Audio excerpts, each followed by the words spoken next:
ca Soudan du Sud ay xeex yu metti jotoon nañu am nag ci njeexantalub semaine yi ci région yu bëri ca fa nga xam ne moom mooy réew ma ci diggante soldats yi nga xam ne ki nga xam ne moo leen jilif mooy président république sud Soudan boobee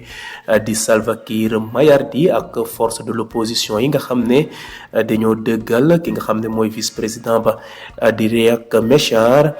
ñu gis ne nag ñaari camp yooyu yëpp de bokkoon nañu ñu xaatimoon la jëm nag ci wàllu jàmm ci atum 2018 loolu nag moo taxoon ba guerre civile ba nga xam ne moo tàmbale woon ci atum 2013 ca Soudan du Sud daal di jeexe mais nag ginnaaw bu loolu amee de gis nañ ne daal li nga xam ne moo jëm ci wàllu xeex ba daal nekk na loo xam ne dalalul xelub kenn ndax gis nañ ne de ay xeex yu métti jotoon nañu am ci village bu ñuy wax Nasir nekk ca bëj gànnaar jàpp bëj penkub réew ma ba tax na nag ay nit ñu bëri jot nañu daw seen dëkk yooyee daal di dem làkkatu ji feneen. jóge fi nga xam ne nag mooy Afrique de l'Est dem ca Moyen-Orient ñu gis ne nag cessez-le-feu bi nga xam ne moom la ñu xaatimoon te mu nag dakkaloon guerre ba nga xam ne tàmbaloon na ci ñaar fan ak juróom-ñaar ci novembre xeex boo xam ne nag am na lu tolloog juróom-benn fukk ak juróom-benn fan yoo xam ne Israël ak Hezbollah bu Liban jotoon nañu xeex yu métti cessez-le-feu boobu nag daal dina jeex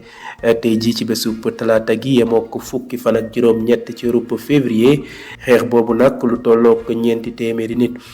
jot nañu ñàkk seen bakkan lu tolloog 16000 daal di am ay gaañu yu métti ca fa nga xam ne nag moom mooy réewum Liban. ñu gis ne nag ginnaaw bu date boobee daal di jeex ñeel ci cessez-le-feu boobee te sax américains yi ak ñi nga xam ne ñooy waa Israël waxtaanoon nañu ak waa Hezbollah bu ñu wax ne daal dinañu yokk ni mel lu tolloog ñaar fukki fan ak ñaar loolu nag daal dina jeex bés ni ki talaata gi ñu jàpp ne nag ñi nga xam ne ñooy Israël de la ba ñuy waaj a def retrait ca fa nga xam ne mooy yenn gox ya ñu occupé woon ca sud Liban jot nañu nag amal ay bombardement ba tax na nag jamono yii de nit ña daal ñuy lam-lamee ndax li nga xam ne mooy situation bi de ndax dina continuer mel ni mel wala jàmm dina dox ba faw ci diggante Hezbollah ak Israël. jeexale xibaaru bitim réew yi ca fa nga xam ne mooy Europe de l'Est président bu réewum Russie di Vladimir Poutine wax na ne nag pare na ngir waxtaan ak wala na amal ak négociation ak naataangoom buur président bu Ukraine di Volodymyr Zelensky su nekkee ne nag loolu mënees naa nekk tey de ci bésu talaata gi yemoo ko fukki fan ak juróom-ñett ci weeru février la ko waa Kremlin xamle ginnaaw daal xeex boobee amee lu tolloog ñetti at Israël armée bu réewum Russie am duggoon fi nga xam ne mooy Ukraine ngir mu teg ko loxo ñu gis ne nag jamono yi de ngir fexe daal ba jàmm dellu siwaat ca gox yooyee ñenn ci ay njiitub kilifa àdduna bi doon nañu waxtaan ngir loolee daal di dàkk waaye jamono yi nag ba léegi xeex baa ngay wéy di am ca fa nga xam ne mooy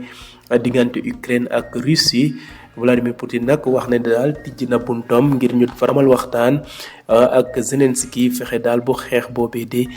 ñu daal di tënk ay kàddu bu ñu daal di ko dàkkal ki xam le ni mel mooy ki yore kàddu présidence bu Russie di Dmitri Peskov. Au Soudan du Sud, des combats ont lieu ces dernières semaines dans plusieurs régions du pays entre l'armée sud-soudanaise dirigée par le président Salva Kiir Mayardit et les forces de l'opposition loyales au vice-président Riek Machar. Tous deux sont signataires de l'accord de paix de 2018 qui avait mis fin à la guerre civile débutée en 2013, mais la multiplication des incidents sécuritaires ne rassure pas. Les derniers combats dans le village de Nasir au nord-est du pays ont fait fuir la population. Quittons l'Afrique de l'Est pour le Moyen-Orient où la première phase du cessez-le-feu qui a mis un terme le 27 novembre à la guerre de 66 jours entre Israël et le Hezbollah s'est achevée aujourd'hui mardi 18 février. Ce conflit avait fait plus de 4000 morts et 16 000 blessés au Liban. À l'expiration de cette phase, l'armée israélienne